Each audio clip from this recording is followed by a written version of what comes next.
Greetings everyone, welcome to Nerd Scrolls. I do apologise for being inactive for the last week. I have been a bit busy with school, last minute work and going to Insomnia 57 with my brother yesterday. And yes, a summary video will be coming out in the next few days for that. But for the past week, I've been thinking about custom content for D&D, such as weapons, armour, classes and races. And that got me thinking, why not do a video on this? This seems like a topic that a few people are asking, and I've got some knowledge and some opinions that I think would benefit the matter. In this video, I'll be talking about how to create custom content for D&D, how to use it appropriately, and how to make it so effective that it would seem like something created by the original creators. So what is meant when I say creating custom content? Custom content can range from anything from classes, to races, to backstories, characters, armor, weapons, and wondrous items. A few things to keep in mind when creating these items. We're going to use weapons as an example. So in the Dungeon Master's Guide there is a weapon called the Sunblade, which appears to be just a hilt, but when its words are spoken, creates a blade of pure sunlight. It deals an extra amount of radiant damage, which I think is 2d8,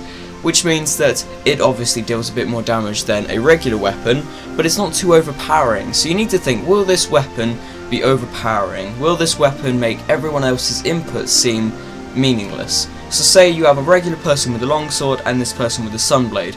This person deals the damage of the sunblade, maybe deals probably about 25, where this person rolls his damage, maybe, I don't know, maybe his class gives him some bonus damage, maybe he gets the rage of a barbarian, or he gets the sneak attack of a rogue. But all in all, they probably deal around the same amount of damage. Now that's good, that means that his weapon is not more overpowered than that guy's weapon. They both deal the same amount of damage, but his is a bit more flashy than the other ones. The sunblade comes with some extra features. It emits heat, light, and obviously it can be snuck into other places since it's not a whole weapon, it's just a hilt when the words are not spoken or it's deactivated, which means it has a bunch of creative roles to play. Say when infiltrating a manor and you want to keep it hidden somewhere, obviously it's not a full blade, you don't have to worry about hiding it, you don't have to worry about where you're going to put it from its length, so it houses a large amount of creative options, whereas say someone with just a pure longsword obviously has to get a bit more creative with how he's going to sneak in this weapon. But then you can do the weapons wrong, overpower them, make them deal too much damage. Say if you were to create the Sunblade but make it deal, I don't know, 3d10 radiant damage, then that's completely going to outshine the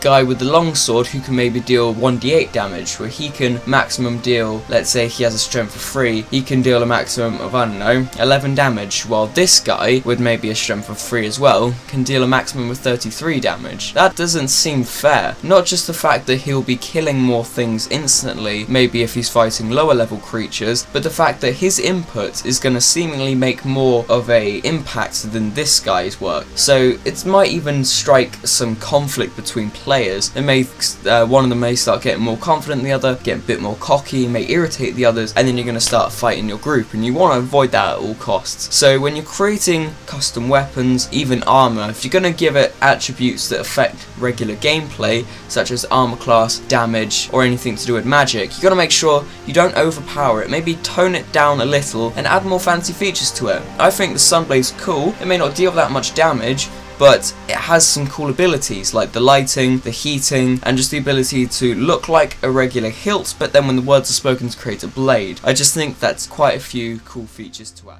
What I mean when I say using it appropriately, you've got to make sure your stuff fits the storyline of your campaign. Let's use an example. The world is frozen over by a curse by an evil mage, it cannot be undone, and your players are trying to help kingdoms adapt to this new situation.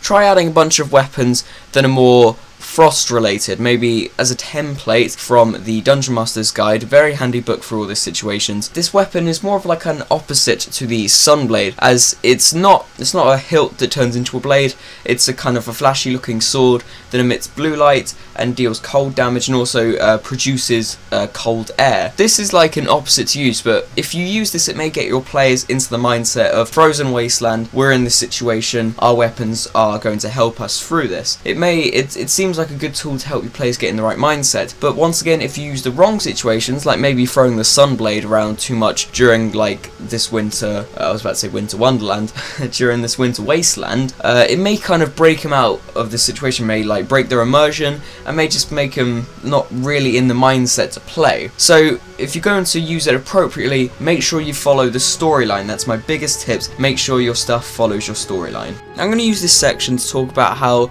setting goals for each content to be professional is a bit crazy, in a way that when you create a piece of custom content, it doesn't need to be as good as what the original creators could have done. Look at Skyrim mods. Some of the things people make are amazing, could be in the game, and could trick people into thinking it was actually made by the developers. But some things, obviously, people see aren't made by the original developers, but it's still good. It's still good content. Obviously, they're going to enjoy it, but they still understand that it wasn't made by the developers, and it's custom content made by fans. So when creating D&D content, create it so that it will be enjoyable for other people to use, other players to use, but don't make it in a way that you're trying to convince or trick the players into thinking it was something made by the original creators, as then you're just going to put a bunch of stress on yourself and you're going to go less from creativity and more of basically deception, just trying to trick the players.